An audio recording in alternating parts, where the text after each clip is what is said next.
سلطان جب صبح اٹھے تو لشکرگاہ ویران پڑی تھی۔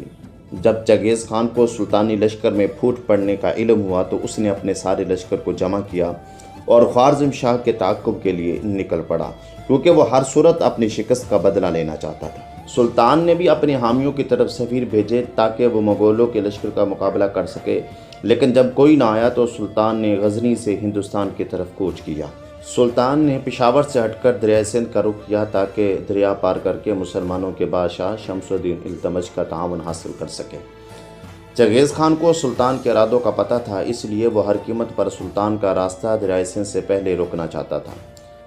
چنگیز خان نے جو ہراول دستہ جلال الدین کے تعاقب میں روانہ کیا تھا، سلطان کے فوجیوں نے گھات لگا کر ان میں سے بیشتر کو مار ڈالا۔ اس خبر سے چنگیز خان تلملا اٹھا اور برق رفتار سے تعاقب کرنے لگا۔ سلطان کے ہمراہ 30,000 کا لشکر تھا، جبکہ ان کے تعاقب میں چنگیز